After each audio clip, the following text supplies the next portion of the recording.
Unduna ofalitsa nkhani kuno ku Malawi ufuna kuwatsimikizira Malawi kuti chakomera apurezidenti a dziko lino olemekezeka Dr. Lazarus Makathi chakwera kuti awatumize achiwiri awo olemekezeka Dr. Saulos Klaus Chilima ulendo opita ku Tanzania kumene akakhale nawo pa mwambo wa Union Day. Achilima asankhidwa ndi apurezidenti a dziko lino kuti akayime dziko la Malawi pa mwambo umene uchitike lachisanu pa 26 April 2024 mu mzinda wa Dar es Salaam mu dziko la Tanzania.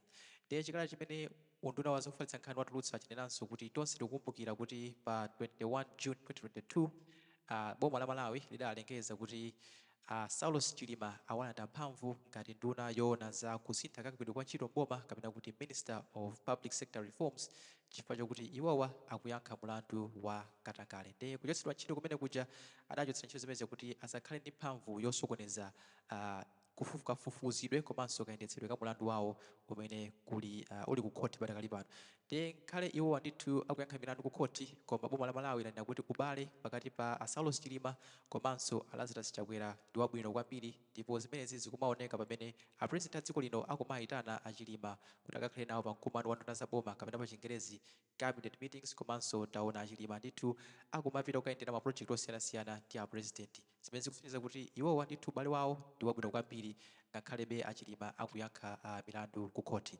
Ndiye bomanso kudzera mu chikala chomwechi lalengeza kuti apurezidenti amaona Achilima kuti ndi munthu amene is innocent until proven guilty, kuti ndi osalakwa pokhapokha khoti lidzagamule kuti iwowa ndi olakwa. Ndiye pachifukwa chimenechi palibe chifukwa chokuti apurezidenti asasankhire Achilima kuti apite akayimirire ku dziko la Tanzania pa Union Day. Ndiye pano tipanyasa voice box tikufuna tikufunseni na Malawi tsopano kuti ulendo wa Saulos Chilima kupita ku Tanzania mukuona bwanji, ndipo zimene zalengeza unduna wathu ofalitsa nkhani kuti ubale wa president ndi Achilima ndi wabwino kwambiri mukuzikhulupirira kapena inonse mukuzikhulupirira? Ndiye mutiuza in the comment section below kuti ubale wa president ndi vice president a dziko lino mukuona bwanji pamene titu a president asankha Achilima kuti amene akayimirire mu dziko la Tanzania pa Union Day pa Friday 26 April 2024.